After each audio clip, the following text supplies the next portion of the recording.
नमस्कार, मैं हूं शीनम शर्मा। बहुत स्वागत है 11 बजे की तमाम बड़ी खबरें हाजिर लेकर। सबसे पहले बात कर लेते हैं अलीगढ़ की। अलीगढ़ से गिरफ्तार आतंकी अब्दुल्ला अरसलान को लेकर बड़ा खुलासा हो गया है। आईएसआईएस से जुड़े सेल्फ रेडिकलाइज्ड आतंकियों से इसके तार जुड़े हुए थे और इन्हीं को लेकर चौंका देने वाली बात सामने आई है। सूत्रों के मुताबिक आरोपी पुणे मॉड्यूल से जुड़कर केमिकल बम बना रहे थे। अब्दुल्ला अरसलान एएमयू से पेट्रोकेमिकल इंजीनियरिंग में है। सूत्रों की माने तो अरसलान बम का परीक्षण भी कर चुका था। वहीं गिरफ्तार आतंकी माजबिन तारिक बीकॉम कर चुका है। दोनों आतंकी पहले गिरफ्तार हो चुके शाहनवाज और रिजवान के संपर्क में थे। बड़ा खुलासा ये भी हुआ है कि रिजवान और शाहनवाज के घरों की महिलाएं भी आईएस के हैंडलर्स के संपर्क में थी और ये लोग यूपी में बड़ी वारदात को अंजाम देने की तैयारी में थे। पुणे मॉड्यूल के तार एएमयू के अलावा नई दिल्ली की एक यूनिवर्सिटी से भी जुड़े रहे हैं। पुणे मॉड्यूल ने महाराष्ट्र, मध्य प्रदेश, यूपी, पंजाब, झारखंड, केरल, कर्नाटक, गोवा में नेटवर्क बनाया है। केंद्रीय एजेंसियां भी इस मॉड्यूल के 8 सदस्यों को गिरफ्तार कर चुकी हैं। ये मॉड्यूल बड़े नेताओं, नामचीन लोगों पर हमले की प्लानिंग कर रहे थे।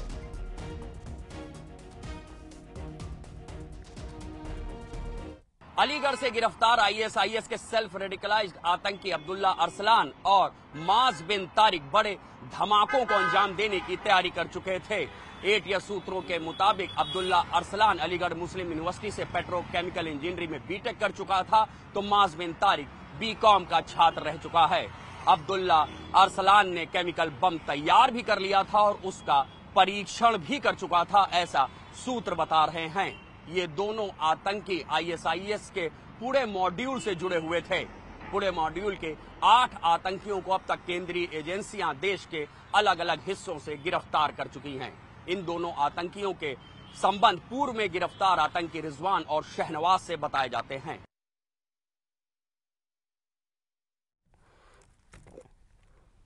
शामली में एसटीएफ की छापेमारी। आईएसआई एजेंट कलीम के घर पर छापेमारी की गई है। कलीम के माता पिता से एसटीएफ ने पूछताछ की है। अगस्त में गिरफ्तार हुआ था कलीम और पाक जेल में बंद थे कलीम के मां बाप। हथियार तस्करी में इन्हें पकड़ा गया था। एसटीएफ ने कई घंटे तक दोनों से पूछताछ की है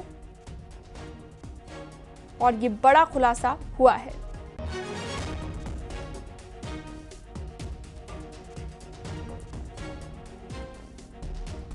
तो आईएसआई एजेंट कलीम के घर पर यह छापेमार कार्रवाई देखने को मिली है। कलीम के माता पिता से भी एसटीएफ ने पूछताछ की है और अगस्त में गिरफ्तारी हुई थी कलीम की। हथियार की तस्करी करते हुए इन्हें पकड़ा गया था।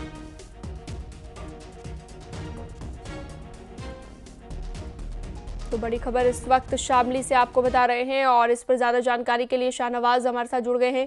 शाहनवाज, और क्या जानकारी इस खबर को लेकर? कलीम की गिरफ्तारी अगस्त में हुई और अब लगातार उसके माता पिता से भी पूछताछ हो रही है और भी कई बड़े खुलासे हुए हैं।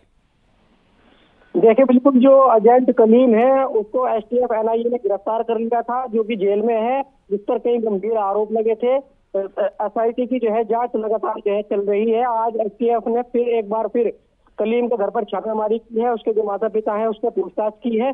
तो माना जा रहा है कि जो कलीम एजेंट है उसके माता पिता से कई और सुराग मिल सकते हैं, क्योंकि ये पिछले 1 वर्ष तक कलीम एजेंट और उसके माता पिता पाकिस्तान जेल में बंद थे। हथियार तस्करी में इनको जो है पाकिस्तान पुलिस ने गिरफ्तार कर लिया था और लगभग 1 साल तक जेल में बंद रहे।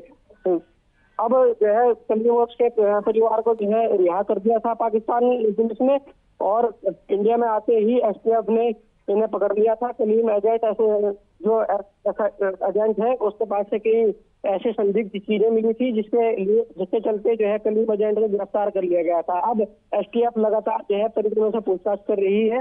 एसटीएफ मेरठ की टीम कलीम के घर पर मौजूद है और जो उनके माता पिता हैं उनसे बंद कमरे में जो है बातचीत चल रही है। जी ठीक है, बहुत शुक्रिया तमाम जानकारी के लिए आपका शाहनवाज। झांसी में मऊरानीपुर थाना के बसरिया डेरा पर अवैध शराब बनाए जाने की सूचना मिली। जब आबकारी विभाग और पुलिस की टीम ने यहां पर छापेमार कार्रवाई की तो यहां पर हैरान कर देने वाली एक तस्वीर सामने आई।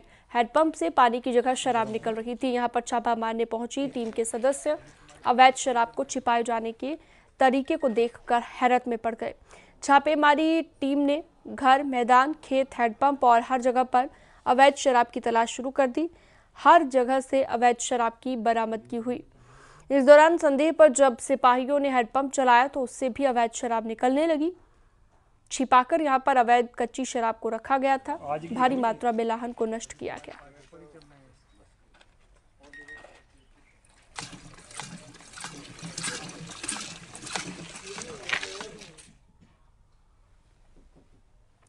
बागपत में एक महिला ने ससुराल की चौखट पर धरना दिया है। गोद में मासूम बच्चे को लेकर विवाहिता घंटों तक धरने पर बैठी रही।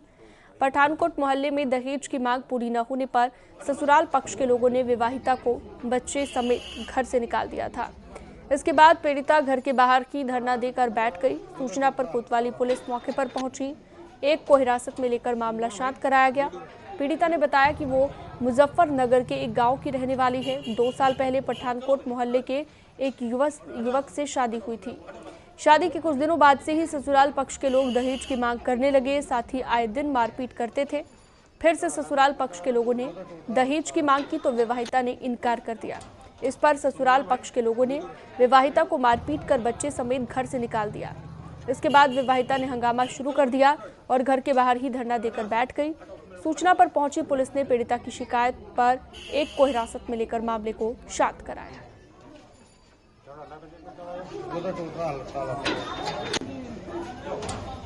तुम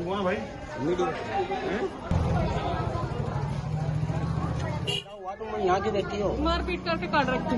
किसने काट रखी है? मेरी सास नंदा ने। क्यों? रखते नहीं मुझे, माल चाहिए। और क्यों निकाल रहे हैं तुम्हें घर से?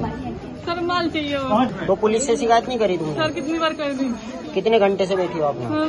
4-5 घंटे हो गए सर। पुलिस नहीं आई अभी तक? आगे चली गई सर। जीएसटी की टीम ने बांदा में 2 सर्राफा कारोबारियों के ठिकानों पर छापेमार कार्रवाई की है। लखनऊ और बांदा की टीम ने ज्वेलर्स के 2 दुकानों पर छापेमारी की और व्यापारियों को 3.84 करोड़ का जुर्माना लगाया। शहर कोतवाली के चौक बाजार पर यह घटना हुई है।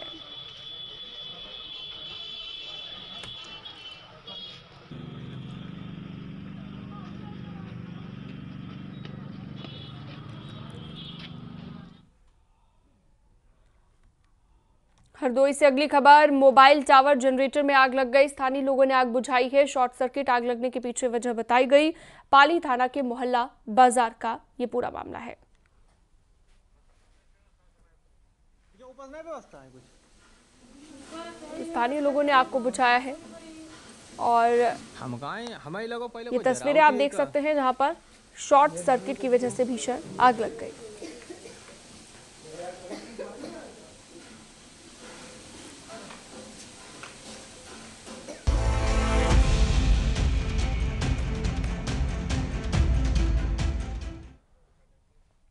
रामनगरी अयोध्या में रामलला के प्राण प्रतिष्ठा समारोह को लेकर देश भर में उत्साह का माहौल है और इस बार दीपोत्सव की भी तैयारी है।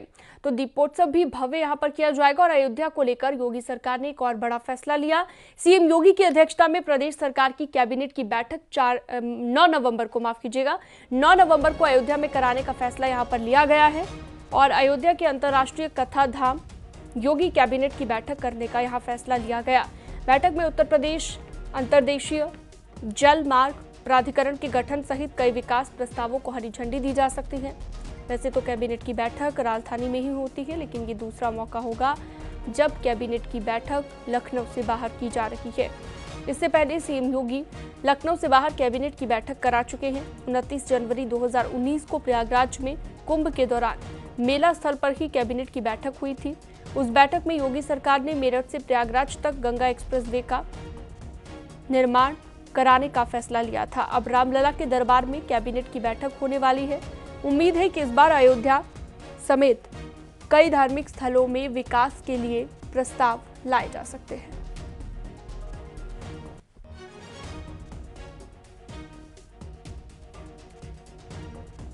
तो ऐतिहासिक फैसला है, राम दरबार में होने जा रही है योगी कैबिनेट की ये बैठक 9 नवंबर को होगी। दीपोत्सव से पहले काफी महत्वपूर्ण इस बैठक को माना जा रहा है। अयोध्या समेत पूरे उत्तर प्रदेश के विकास से जुड़े कामों को लेकर चर्चा होगी, प्रस्ताव लाए जाएंगे।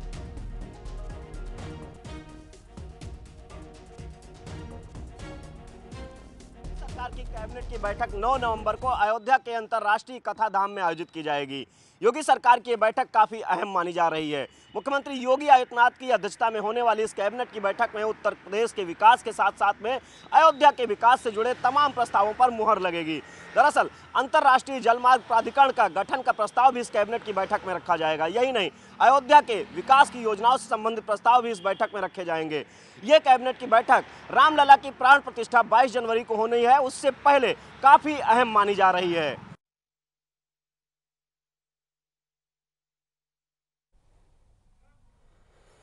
और बड़ी खबर लखनऊ से लापरवाह अधिकारियों को चेतावनी जारी कर दी गई है। 12 जिलों के अधिकारियों को फटकार लगाई गई है। आयुष्मान कार्ड बनाने में कोताही इन्होंने बरती है, इसको लेकर मुख्य सचिव ने फटकार लगाई है। कैंप लगाकर कार्ड बनाने के निर्देश यहां पर दिए गए हैं और कहा यह जा रहा है कि आयुष्मान कार्ड बनाने में कानपुर देहात, पीलीभीत, ललितपुर, देवरिया, रायबरेली, महोबा, सोनभद्र, कौशाम्बी, संत कबीरनगर, इटावा, अमेठी, बदायूं और हमीरपुर के साथ साथ बांदा पीछे है। तो ऑफिसर्स को सरकार की फटकार। आयुष्मान कार्ड बनाने में यूपी के 12 जिले फिसड्डी पाए गए हैं, जिस पर सीएम योगी ने निर्देश दिया है। मुख्य सचिव ने फटकार लगाई है। 12 जिलों को लापरवाह अधिकारियों को निर्देशित किया गया है कि कैंप लगाकर आयुष्मान कार्ड लोगों के बनाए जाए ताकि उसकी सुविधा उन्हें मिल पाए। लाभार्थियों को के कार्ड बनाने के निर्देश दे दिए गए हैं।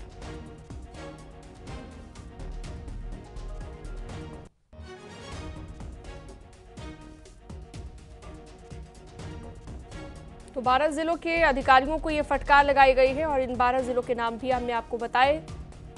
मुख्य सचिव ने फटकार लगाई है।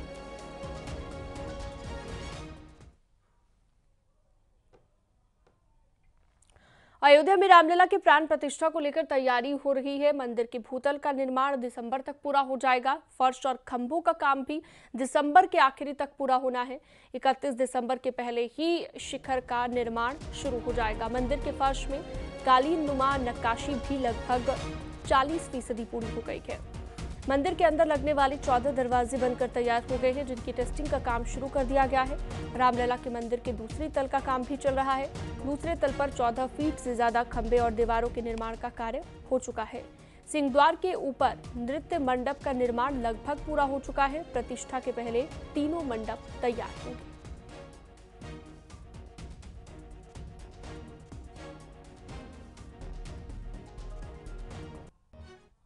आगामी जनवरी 22 को जो निर्माण कार्य चल रहा था उसके भूतल के निर्माण कार्य का पूरा होना दिसंबर तक निश्चित हो गया है। तो निश्चित हो जाना एक विषय होता है, उस काम की बारीकी से समीक्षा करते हुए 31 दिसंबर तक सभी काम पूरा हो जाए, चाहे वो फर्श के निर्माण का काम हो, चाहे खम्भों पर मूर्तिकारी का काम हो, गर्भगृह का काम हो, बिजली का काम हो, दरवाजे जो लगने वाले हैं उसका काम हो, परिसर के अंदर जो बन रहे अन्य पिलग्रिम फैसिलिटेशन सेंटर है उसका काम हो, उसमें लगने वाले लॉकर्स हों, उसमें लगने वाले फर्नीचर्स हों, निर्माण होने वाली सड़कें हों,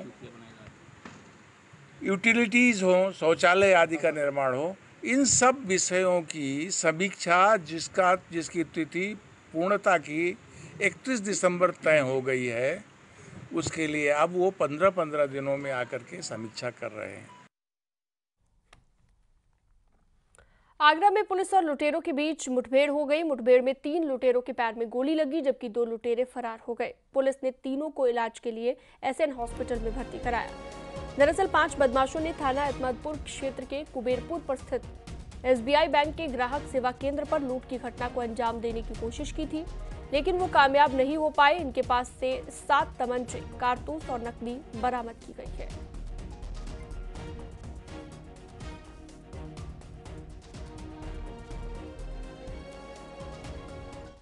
सूचना प्राप्त हुई कि विगत माह में कुबेरपुर में एसबीआई ग्राहक सेवा केंद्र में लूट का प्रयास करने वाले अभियुक्त ग्राम रामीगढ़ी जाने वाले रास्ते पर किसी बड़ी घटना को कारित करने के फिराक में है। इस क्रम में यातायात माह और त्योहारों के दृष्टिगत जो चेकिंग की टीमें लगाई गई थी उनको तत्काल वहाँ मूव किया गया। तो अभियुक्त गण द्वारा पुलिस पर जान लेने की नीयत से फायर किया गया, जिसकी जवाबी कार्रवाई में पुलिस ने भी उन पर फायर किया आत्मरक्षा। इस कार्रवाई में 3 अभियुक्त गण घायल हो गए और 2 वहाँ से फरार हो गए। कुशीनगर में पुलिस और ईरानी गैंग के बदमाशों के बीच मुठभेड़ हो गई, जिसके बाद पुलिस ने 3 बदमाशों को गिरफ्तार कर लिया। मुठभेड़ में 2 बदमाशों के पैर में गोली लगी। घायल बदमाशों को इलाज के लिए अस्पताल में भर्ती कराया गया।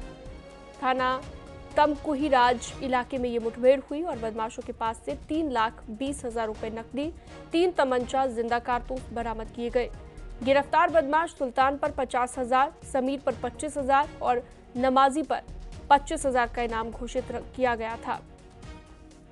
बदमाशों पर लखनऊ कमिश्नरेट सहित प्रदेश के कई जिलों में गंभीर मुकदमे दर्ज हैं।